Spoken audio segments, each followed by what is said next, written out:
Donc, Bagro chef à mon papa et Mikungilonde Charles Beno, vendre porte-parole et mon comme toujours, comme beaucoup n'a pas voulu tati. Je peux passer par qui que ce soit, ça m'a faire passer et monsieur et Nani Amono et Bamambamoun et vous m'ina qui kumwangisa yao na isi nyosi ya Muvimba na Congrès ya le monde entier. Donc papa Mikungi, avec tout le respect que je vous dois, avec votre permission, je me suis même mis à genoux pour vous demander ce service-là n'a qu'à multiplier mon message et que féliciter partout.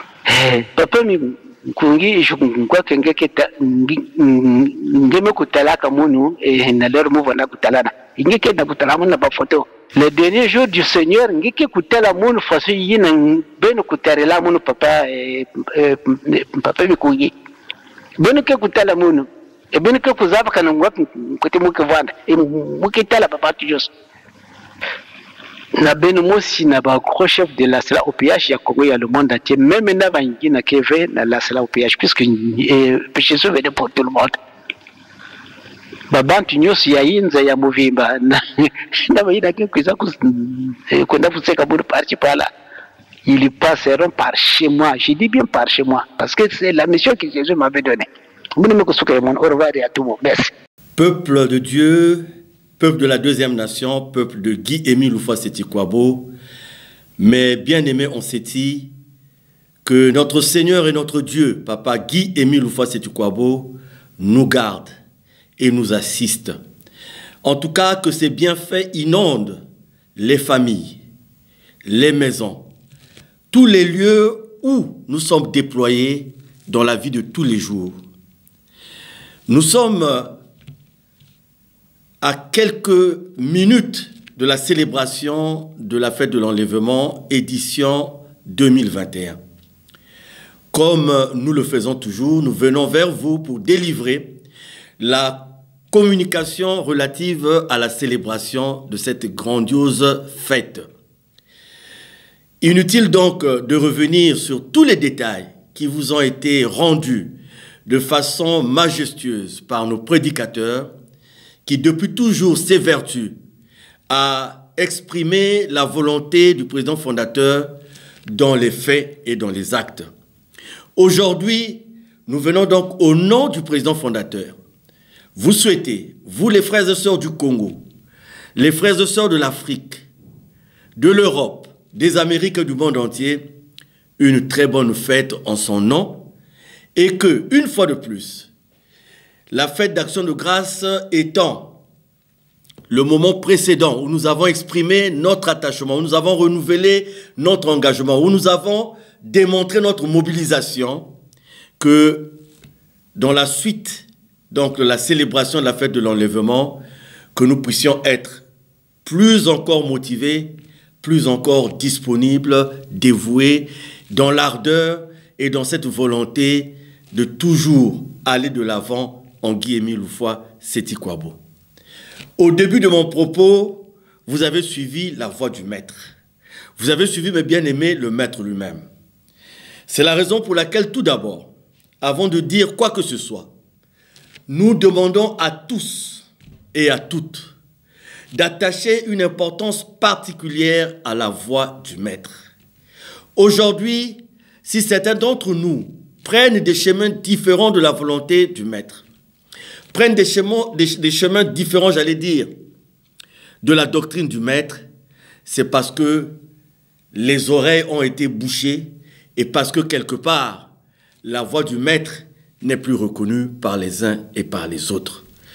Nous avons donc bien voulu commencer notre modeste communication par la voix du maître parce que, et comme nous le disons tout le temps, vous et nous n'avons rien apporté dans l'association sinon que notre obéissance, sinon que notre présence, sinon que notre volonté d'accepter d'être, et ce de façon libre, d'être là où le maître veut que nous puissions être. Alors, pour cette fête de l'enlèvement, je voudrais m'attarder sur un témoignage. Vous savez, les événements qui ont eu lieu il y a plus de 40 ans aujourd'hui, mes bien-aimés, ont été marqués par un ensemble de témoignages qui sont venus corroborer ce grand événement. Je dis bien ce grand événement. Cet événement n'est pas un conte.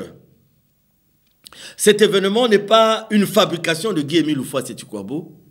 Cet événement n'est pas une fabrication aussi de nos frères et sœurs témoins, et notamment le couple témoin de ce jour-là, le couple Mampouya. Et je veux m'attarder sur un témoignage donc.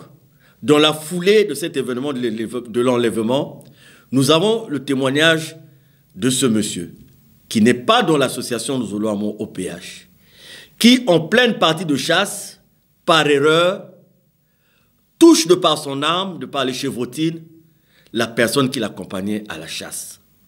Et donc cela se passe dans la foulée de l'enlèvement, dans les événements qui ont entouré les circonstances de ce grand moment de l'enlèvement.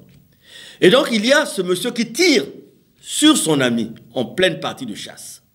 Il le voit s'écrouler et il le voit mourir. Et le voilà qui revient vers Loudima, qui vient vers Guy-Émile Houphouët-Sétikwabo. Je précise que cette personne n'est pas de l'association à cette époque-là. Et il dit à Guy-Émile, en tout cas, je suis perturbé, je suis accablé, je suis mort entre guillemets parce que je viens de tirer sur l'ami qui m'accompagnait à la chasse et je ne sais plus ce qu'il faut faire.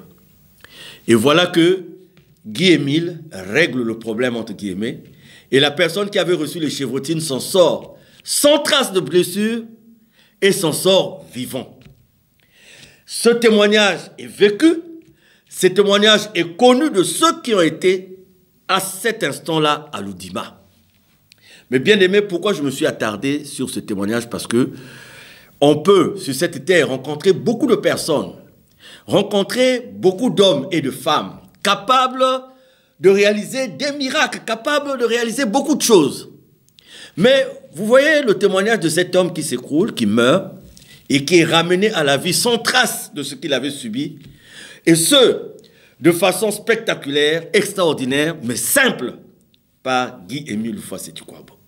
Et ça, c'est un témoignage que nous avons dans les circonstances de l'enlèvement, mais nous avons d'autres témoignages qui sont venus soutenir cet instant, au sorti duquel Guy-Émile dit qu'il a été vidé de son sang et de son eau. Pourquoi dès le départ, j'ai recommandé aux uns et aux autres d'être attentifs à la voix du maître? Parce que nous ne voulons plus écouter la voix du maître. Parce que nous voulons remplacer la voix du maître par notre propre voix. C'est la raison pour laquelle nous nous mettons nous-mêmes, sans le savoir, à côté du chemin tracé par Guy-Émile Houphouët-Sétikwabo. Plus de 40 ans aujourd'hui. Plus de 40 ans. Nous allons vers même 50 ans. Qu'est-ce que nous retenons et qu'est-ce que nous avons retenu de cet événement? Qu'est-ce que nous retenons de Guy-Émile Houphouët-Sétikwabo? Et que pouvons-nous dire de Guy-Émile Houphouët-Sétikwabo? Mais bien aimé, c'est malheureux. Là, je m'adresse aux frères et sœurs de l'association de Zolo-Amo OPH, tout au moins ceux qui se réclament de cette association.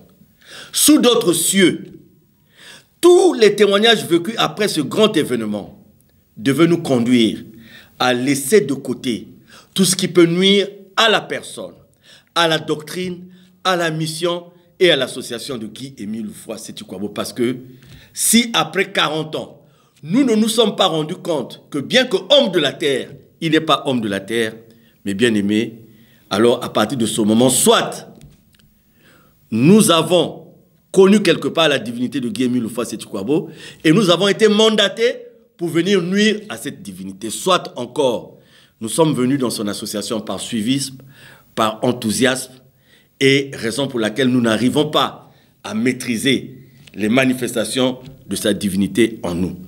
Mais qu'à cela ne tienne, dans cette communication relative donc à la célébration de la fête de l'enlèvement, édition 2021, je voudrais, mes bien-aimés, par la grâce de Papa Guy-Émile Houphouët-Sétikwabo, revenir sur certaines expressions. Nous avons une expression qui est née dans ces circonstances qui nous dit « Makamwanzambe na batomokili match ezalité ». En Kituba, ba mambu ya nzambi na ba bantu ya toto match keleve. Autrement en français, ce qui est de Dieu et les hommes de la terre, il n'y a rien de comparable. Il n'y a pas match, comme on le dirait de façon vulgaire dans certains milieux, sous certains cieux. Alors, nous avons l'habitude de prononcer cette expression. Et c'est une expression qui a l'agrément, l'adhésion du président fondateur lui-même. Est-ce que nous comprenons le sens de cette expression que Makamwanzambe, Nabatomokili, match égalité. Déjà, les hommes de la terre que nous sommes des créatures de Dieu. Les hommes de la terre que nous sommes, nous vivons de par le prêt du souffle de vie que Dieu nous a donné. Et c'est là où Dieu nous dit que ce qui est de lui, le Créateur, ne peut pas être comparé à ce qui est de nous, les créatures, dans la mesure où le destin de chacun de nous est entre les mains de Dieu, et dans la mesure où ce destin, nous-mêmes, nous ne le connaissons pas, parce que déjà le visible dans lequel nous sommes, nous ne le maîtrisons pas, à plus forte raison l'invisible. Je passe à une deuxième expression. Un peu plus tard, un peu plus loin dans ma communication, je vous dirai pourquoi j'ai choisi ces expressions. Guy-Émile nous dit « Suis bien mon âne et jamais tu ne te perdras. » Suis bien mon âne et jamais tu ne te perdras. L'âne, dans l'histoire commune vulgaire, et l'âne aussi dans la réalité, et cet animal un peu bête. Et donc le maître aurait pu prendre un animal imposant comme le lion, aurait pu prendre un animal grand, aussi imposant comme l'éléphant, aurait pu prendre un animal intelligent pour dire qu'il est, puisqu'il est au-dessus de tout. Mais il nous dit, suis bien mon âne, parce que, pourquoi l'âne? Parce que son association, sa mission, aux yeux des humains que nous sommes, peuvent apparaître comme une idiotie, peuvent apparaître comme un jeu. Et c'est la raison pour laquelle il dit, vous allez constater que l'association apparaît comme une bêtise, apparaît comme quelque chose de vulgaire, apparaît... Ok, considérez ma mission, considérez mon association comme l'âne. Mais ce que je vous demande, c'est de suivre cet âne-là. C'est quelles que soient les bêtises de cet âne, quelle que soit la couleur, moi qui suis conscient de là où je vous conduis, moi qui suis conscient de là où je vous amène, je vous recommande de suivre cet âne. Donc, suis bien mon âne et jamais tu ne te perdras. Et enfin, soyons comme l'eau qui prend la forme du récipient dans lequel on la met. Ça, c'est aussi une expression chère à Guy-Émile Houphouët-Sétoukouabo. Soyons comme de l'eau qui prend la forme du récipient dans lequel on le met. Je n'ai jamais vu l'eau se révolter parce qu'on l'a pris d'un verre, on l'a mis dans un gobelet. Ou qu'on a pris d'un gobelet, on l'a mis dans une marmite. Vous voyez, nous avons un ensemble d'expressions comme ça, mes bien-aimés, que nous avons l'habitude de prononcer, de déclamer, dans l'enthousiasme, dans le suivisme, sans pour autant en saisir l'essence. Mais je crois qu'aujourd'hui, nous allons demander à notre Seigneur et notre Dieu de nous mettre dans les conditions désormais, de comprendre les choses qui nous étaient impossibles de comprendre auparavant et de les comprendre aujourd'hui dans le sens voulu par Dieu lui-même. Donc, Makamwanzambe, Nabatomokili, match égalité. Suis bien mon âne et jamais tu ne te perdras. Tu vois l'âne, un animal vulgaire, il est là. Un animal insignifiant. Un animal dont on dit même que l'intelligence est très limitée. C'est pas grave. Mais c'est cet animal qu'on te demande de suivre. Eh bien, en suivant cet animal, sois comme l'eau, prends la forme du récipient dans lequel on te met. Donc voilà, mes bien-aimés, nous en arrivons à cette similitude très importante de la Bible. Vous savez, dans la Bible, on ne peut pas dire que tous ceux qui étaient en face de Jésus ne connaissaient pas sa divinité. Certains savaient qu'il était Dieu. Certains savaient qu'il disait la vérité. Mais l'homme qui s'était quelque part rebellé de Dieu, mais en continuant d'utiliser le nom de Dieu, a trouvé comme un sabotage de ses intérêts par l'arrivée de Jésus. Et quand nous voyons ce temps de Jésus, nous voyons des gens qui étaient assis dans leurs intérêts, et qui savaient que Jésus était venu pour tout perturber de ce que eux, ils avaient comme intérêt. Retenez cette phase, cette étape où Jésus rentre dans le temple et il chasse le vendeur. C'est une expression vendeur qui veut dire ce que ça veut dire. Mais nous avons aussi des gens qui étaient entraînés par ceux-là qui savaient qu'il fallait casser la divinité de Jésus, qu'il fallait tout faire pour anéantir ce que Jésus faisait, qu'il fallait tout faire pour que Jésus ne puisse pas gagner leur cœur. Et voilà, donc c'est des gens qui usaient de leur influence, qui usaient de leurs relations sociales, qui usaient de leur position, qui usaient des rapports qu'ils avaient avec l'Empire romain à l'époque et ses représentants pour faire pression sur ce peuple. Et voyez-vous, les gens à qui Dieu a donné la vie ont cru crucifier Jésus à Golgotha, tuer Dieu. Ils ont cru que eux, qui étaient la créature de Dieu, pouvaient tuer Dieu et mettre fin à la mission de Dieu. Et voilà ce qu'ils ont fait. Mais même en le faisant, ils ont gardé le doute. C'est pour ça qu'ils sont allés garder le tombeau. Ils ont payé les soldats pour garder le tombeau. Et voyez-vous, ils ont crucifié Jésus. Et ils ont bien vu Jésus mort, rendre l'âme. Ils ont vu Joseph d'Arimathie prendre Jésus, le mettre dans une grotte. Ils ont vu se réaliser ce que les Écritures avaient prévu, que 3 jours après, il ne serait plus maintenu dans le séjour des morts. Cela devait conduire à quoi? De la part des pharisiens, des sadducéens et des autres, à la crainte de Dieu, de dire, nous avons fait quelque chose qui n'était pas bien. Et nous venons d'avoir la démonstration de la vérité de ce que la parole de Dieu fait. Mais non, ils ne l'ont pas fait.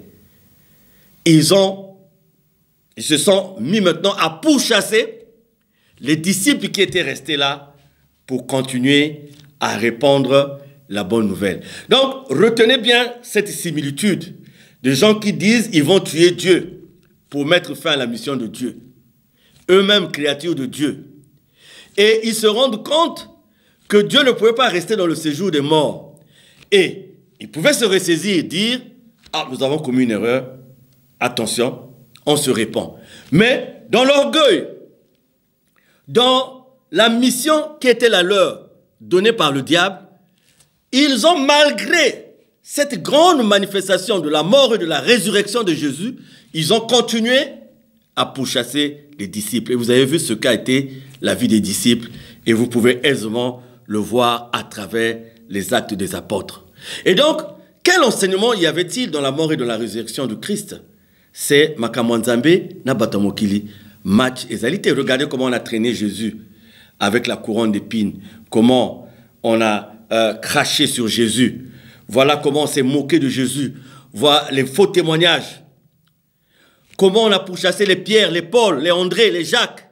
Et aujourd'hui, nous parlons tous au nom de ce Jésus dont nos prédécesseurs, dont nos ancêtres n'ont pas hésité à livrer à l'autorité romaine et à crucifier au mont Golgotha. Retenons cette similitude. À Yalan Sangamani, si les gens ont amené un cercueil de Brazzaville sur Kibossi, c'est parce qu'ils étaient convaincus que Guy-Émile Loufouas-Sétukwabo était tombé. C'est parce qu'ils étaient convaincus qu'il était mort. Écoutez, les gens qui assistent à un événement et qui après vont pour prendre un cercueil, mais ils ne pouvaient aller prendre un cercueil que fort du fait qu'ils ont vu que la personne sur qui ils avaient tiré était décédée. Mais quand ils sont revenus de Yala, Guy-Émile n'était plus là. Mais qu'est-ce qu'ils ont fait par la suite? Ils ont fait ce que les gens ont fait après que le séjour, le corps de Jésus ne soit pas resté dans le séjour de mort. Vous savez ce que les gens ont fait. Vous savez comment les gens ont cherché Guy-Émile dont ils disaient pourtant qu'il était mort à cette époque-là. Mais bien aimé, la même erreur commise par ceux qui nous ont précédés, la même erreur commise de nos temps. L'enlèvement, la troisième cassette pour laquelle Guy-Émile avait toujours voulu qu'elle revienne à toutes les séances, le fait d'écouter cette cassette, de diffuser cette cassette, n'était pas un jeu. Parce que dans cette cassette étaient contenus les fondements même de la divinité de Guy-Émile Loufouas-Sétukwabo. Parce qu'à cette époque, nous rendre compte ouvertement de cette divinité revenait à perturber la foi des uns et des autres parce que nous n'avions pas encore atteint le niveau de comprendre un certain nombre de choses. C'est là où il nous disait toujours 2001, 2002, 2003, viendra le moment où. Mais déjà, on devait avoir la puce à l'oreille quand on nous dit que le sang que j'avais en moi, que l'eau que j'avais dans mon corps avait été vidé et un corps de gloire m'avait été donné. Donc, je ne sais pas si un homme peut fusiller un corps de gloire. Je ne sais pas si un homme peut poignarder un corps de gloire. Je ne sais pas si un homme peut mettre en prison un corps de gloire. Donc, vous voyez que la portée de la fête de l'enlèvement est tellement importante pour nous. Et il y avait donc la nécessité que nous puissions revenir sur un certain nombre de notions. Alors, mes bien-aimés, cette fête de l'enlèvement, une fois de plus, se tient au moment où notre association traverse un conflit qui, aujourd'hui, pour vous qui maîtrisez la marche avec Guy-Émile Houphouët-Boigny, un conflit dont on connaît désormais tous les tenants et tous les aboutissants. Aujourd'hui, nous nous sommes exprimés. Nous avons présenté tous les supports qu'il faut. Bref, nous avons aux yeux du monde présenté la vérité. J'insiste, la vérité, je redis la vérité, je répète, la vérité. Parce que cette vérité n'est pas une création, n'est pas une fabrication, c'est une vérité qui est là, qui est soutenue. Raison pour laquelle nous n'allons plus nous étendre sur les tenants et les aboutissants de ce conflit, parce que ça serait comme s'aligner au même diapason des gens qui ont choisi de faire ce qu'ils font. Mais bien aimés, aujourd'hui, vous n'avez rien à créer dans la mission de Guy-Émile Houphouët-Boigny. Je n'ai rien à créer dans la mission de Guy-Émile Houphouët-Boigny. D'autres personnes n'ont rien à créer dans la mission de Guy-Émile Houphouët-Boigny. Peu importe l'interprétation qui peut être donnée par les uns et les autres. Peu importe la considération qui peut être faite par les uns et les autres. Nous sommes tous tombés d'accord. Nous sommes en tout cas tous tombés d'accord sur un fait. L'absence physique, fin 2008 à ce jour, de Guy-Émile Houphouët-Boigny. Ça, c'est une réalité. Ça, c'est une vérité. Nous sommes tombés d'accord sur ça, point. Et je l'ai dit tout à l'heure, à chacun d'avoir son interprétation. À chacun d'avoir ses avis. Mais moi, je vous dis que nous pouvons interpréter à notre façon si cela nous concerne. Nous pouvons avoir nos avis à nous si cela nous concerne. Mais si cela concerne l'association de Guy-Émile Houphouët-Boigny, si cela concerne la mission et la doctrine de Guy-Émile Houphouët-Boigny, nous n'avons aucune interprétation à faire que de répondre à la volonté de Guy-Émile Houphouët-Boigny. Nous n'avons aucune autre interprétation à faire que de suivre la volonté de Guy-Émile Houphouët-Boigny. Pourquoi? Parce que cette absence physique a donné lieu à beaucoup de choses. Nous avons toutes ces personnes qui sont venues dans le Zolo pour le ventre. Nous avons toutes ces personnes qui ont cru que Guy-Émile était un patrimoine de famille. Nous avons toutes ces personnes qui sont venues dans le Zolo pour croire que Guy-Émile était un héritage de famille. Ces gens ont eu leur considération, leur interprétation de l'absence physique, qui les a conduits à bâtir des mensonges, qui les a conduits à bâtir des montages. Guy-Émile serait quelque part, il serait vu que d'une personne, et voilà, c'est à partir de ce moment qu'on a commencé à vouloir changer de fond en comble son association. Changement de récépissé, changement de textes fondamentaux, changement de ceci. Donc, on a commencé à dénaturer l'association de Guy-Émile Houphouët-Boigny parce que le but, c'était quoi? Le but, c'était évidemment d'asseoir cette considération qu'ils avaient d'héritage, cette considération qu'ils avaient de patrimoine familial. Et cela va à l'encontre de ce qui est voulu par Guy-Émile Houphouët-Boigny lui-même. Deuxièmement, cette absence physique a été l'occasion aussi de tous ceux qui connaissent la divinité de Guy-Émile Houphouët-Boigny de profiter de cette occasion pour mettre fin, entre guillemets, à cette divinité. Toutes les personnes qui, dès le départ, dès que Guy-Émile s'assoit dans sa mission en République du Congo, toutes les personnes qui l'ont accompagné et qui sont majestueusement représentées dans des chansons que nous connaissons. Groupe Yabawe, Mumezaba we. Oh oui, je savais que cela devait m'arriver. Ce sont des chansons qui ne remontent pas de maintenant. Ce sont des chansons qui remontent des années et des années de toutes ces personnes qui avaient déjà découvert en ce temps-là la divinité de Guy-Émile Houphouët-Boigny. Mais comme cette divinité gênait, comme cette divinité n'était pas de nature à les laisser en paix. Et voilà que la guerre contre Guy-Émile a commencé, plus de 30 attentats, dont le plus spectaculaire est l'attentat de Yala Tsangamani. Mais bien aimés, suivez bien ce que je suis en train de vous dire. Et donc, vous voyez, ceux qui ont pris Guy-Émile comme un patrimoine familial, ceux qui ont pris Guy-Émile comme un héritage familial, eh bien, ont été cooptés, ont été pris par ceux-là qui veulent de l'extinction de la lumière, entre guillemets, et ils ont formé corps, ils ont formé un camp. Et donc, pour faire pression sur ceux-là qui ont l'onction de Guy-Émile et qui ont compris ce que Guy-Émile dit, que si vous voulez connaître qui je suis, lisez dans Jean 16, de 10 à 15. Et que deuxièmement, il dit, vous allez le suivre dans ma communication, vous allez suivre encore la voix du maître. J'insiste, je reviens sur la voix du maître qui dit, même si vous me donnez la mort, 3 jours après, je reviendrai à la vie. Et je reviens sur la kuzonza fiti pour que babantu kuzaba vayina kevina dozolo. Même si mon kufa quand mon bouya yandike kusala kaka masomo yampami yani mosi et je reviendrai dans 3 jours. Baké pesa mon kifutuka parce que la mission n'est pas terminée. Mais yandike vana boloko ya makololo. Mpeya beton kuna bien sûr parce que je vous l'ai toujours dit que Père, Fils et Saint-Esprit égale 1. Il est le seul vrai Dieu. C'est lui qui m'a confié sa mission. Mais secrète. Voilà pourquoi j'avais dit d'abord chef abeti ya beaucoup. Si nous allons kuzaba munu boko chef amunu bonfo ya mu ya beaucoup, nous kutanga dans Jean 16 de 10 à 15. Et c'est ce que je suis. Ni na munu itele.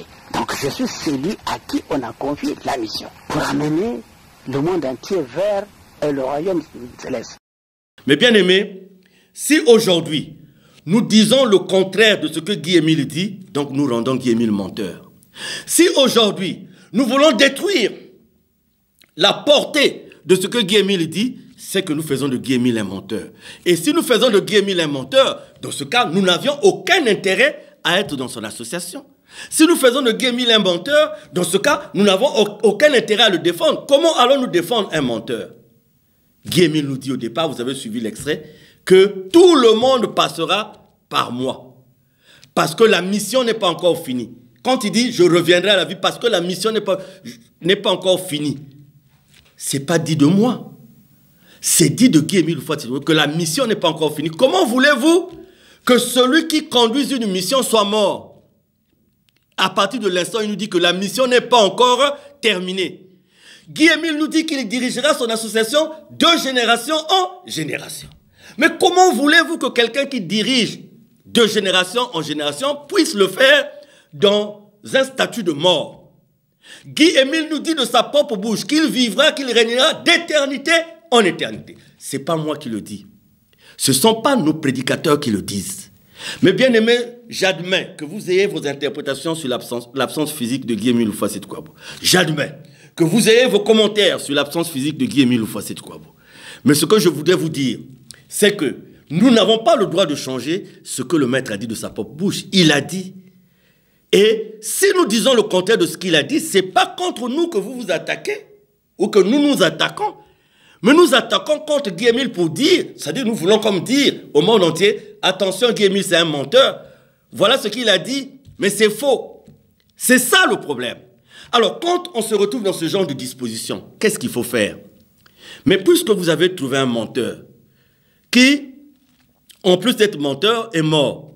Mais vous pouvez vous retirer le plus calmement possible et aller faire ce que vous croyez faire. Mais pourquoi vous allez insister à être là où vous avez déclaré le propriétaire de la mission comme étant menteur, comme étant mort, puisque ça s'est arrêté? Nous ne pouvons pas traduire les faits du présent par le futur, comme nous ne pouvons pas traduire les faits actuels par l'après.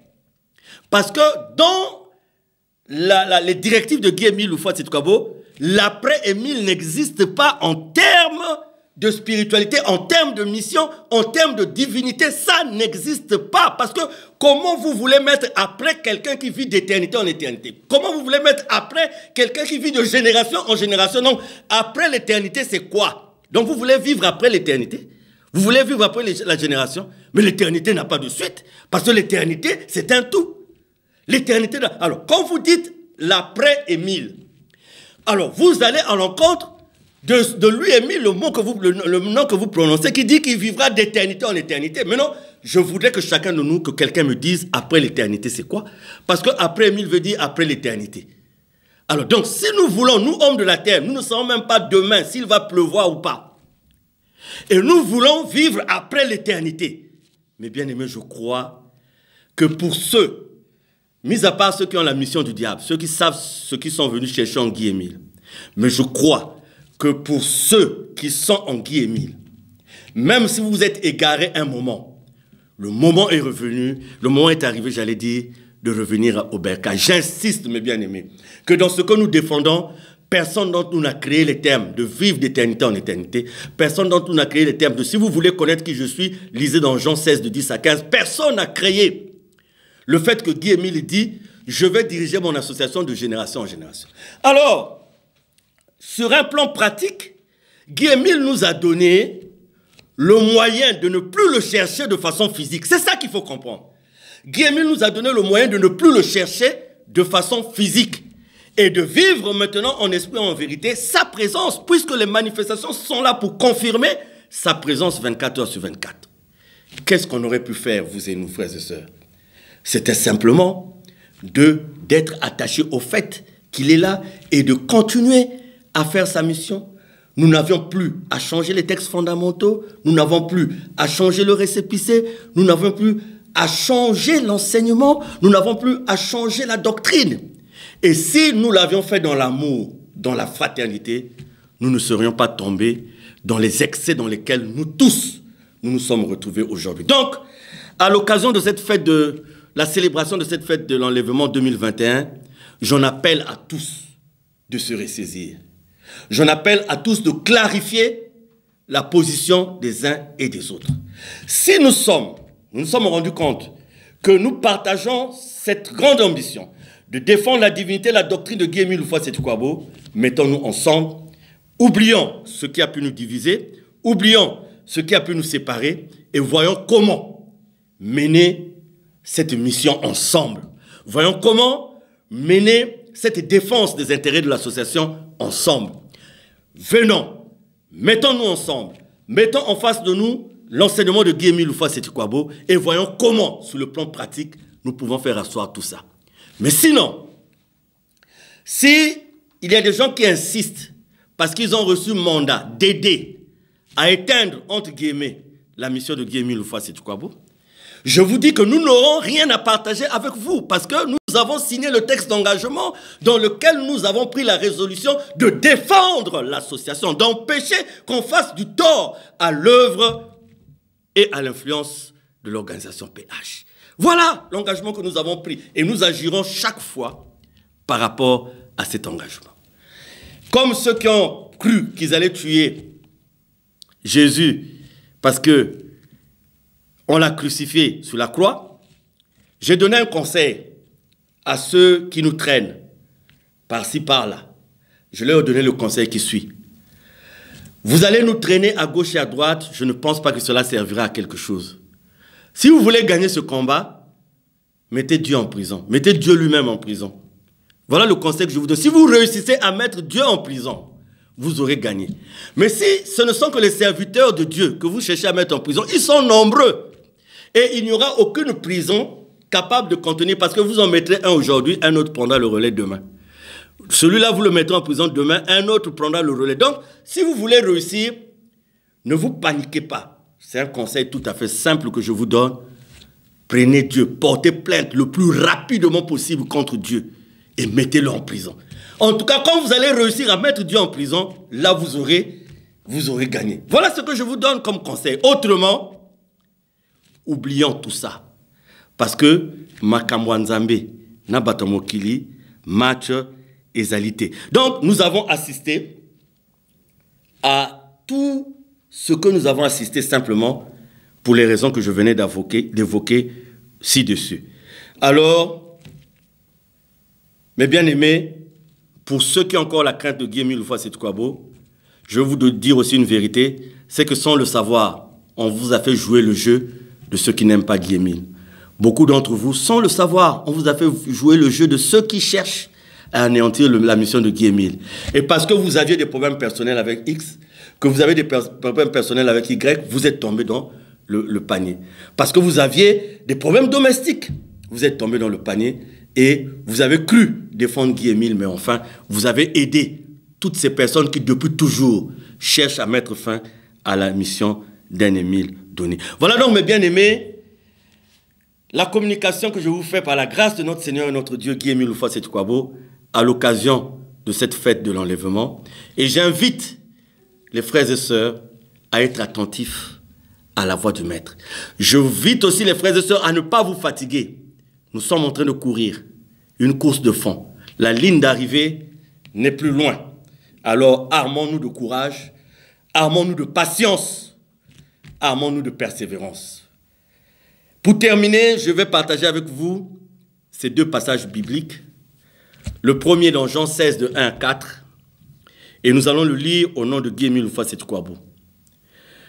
Jésus parle ainsi à ses disciples, et lisons Jean 16, de 1 à 4. « Je vous ai dit ces choses-là, afin qu'elles ne soient pas pour vous une occasion de chute. Ils vous excluront des synagogues. Et même l'heure vient où quiconque vous fera mourir pourra rendre un culte à Dieu.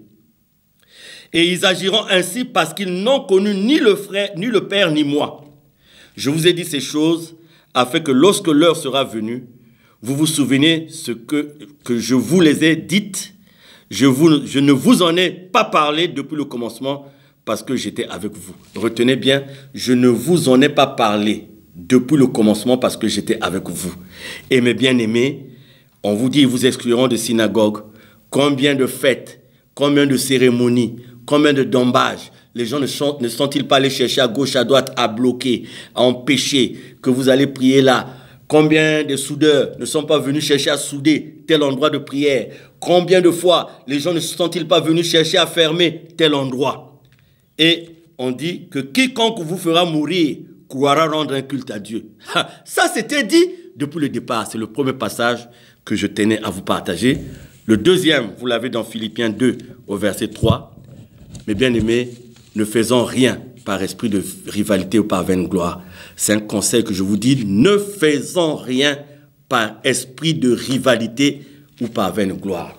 Parce que la rivalité implique la réaction de notre chair, j'allais dire. La vaine gloire implique aussi la réaction de notre chair. Faisons le tout en étant sûrs que l'intention qui guide chacune de nos actions tient de la volonté de Dieu. Alors, mes bien-aimés, merci à tous et à toutes. Après cette fête de l'enlèvement, votre modeste serviteur que je suis, je vais prendre un repos total de quelques semaines, et je reviendrai après, parce que j'ai le sentiment qu'il faut que je termine au plus vite un ouvrage que je suis en train d'écrire sur Guy-Émile Oufouas-Sétoukwabo, dont le titre est de lui-même « Je suis incompris ». Vous savez, je suis incompris, et même dans la lignée de la chanson du président fondateur, donc je suis en train d'écrire un livre sur Guy-Émile Oufouas-Sétoukwabo dont le titre est « Je suis incompris ». Et je profite de prendre un temps de repos. Et nous avons notre gros chef, Papa Tacite Ténon Tombekende, qui est là sur le plan international et national pour gérer ce que vous savez. Et après quelques semaines de repos, par la grâce de Dieu, je reviendrai vers vous. Bonne fête de l'enlèvement à tous. Bonne fête de l'enlèvement à la section d'Europe qui se déplace pour la Belgique.